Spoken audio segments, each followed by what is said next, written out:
2024 July 30 പുലർച്ചെ വയനാട് ഒരു ഭീകര ദുരന്തത്തിലുണർന്നു. ചൂരൽമലയും മുണ്ടക്കയും കനത്ത മഴയ്ക്ക് പിന്നാലെ മല ഇടിഞ്ഞു വീണു. വീടുകൾ മണ്ണിനടിയിൽ മറഞ്ഞു. അനവധി കുടുംബങ്ങൾ ഒരു നിമിഷത്തിൽ എല്ലാം നഷ്ടപ്പെടുത്തി.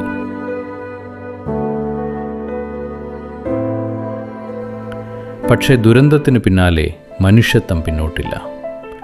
NDRF, സൈന്യം, പോലീസ്, നാട്ടുകാർ ജീവൻ രക്ഷിക്കാൻ ഒരുമിച്ച് പോരാടി.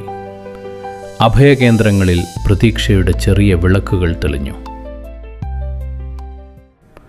സംസ്ഥാന സർക്കാർ അടിയന്തര നടപടികൾ ആരംഭിച്ചു. രക്ഷാപ്രവർത്തനം, അടിയന്തര സഹായം, ചികിത്സ, നഷ്ടപരിഹാരം പ്രഖ്യാപിച്ചു. വീട് നഷ്ടപ്പെട്ട കുടുംബങ്ങൾക്ക് സ്ഥിരപരിഹാരമായി പുനരധിവാസ ടൗൺഷിപ്പ് പദ്ധതി രൂപീകരിച്ചു.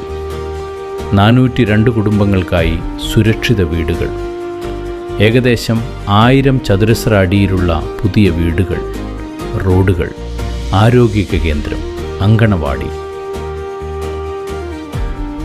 ഇത് വീടുകൾ മാത്രമല്ല, ഒരു സമൂഹത്തിൻ്റെ പുനർജന്മം. ദുരന്തങ്ങൾ നമ്മെ പരീക്ഷിക്കും, പക്ഷേ ഐക്യവും പ്രതിബദ്ധതയും നമ്മെ ഉയർത്തെഴുന്നേൽപ്പിക്കും.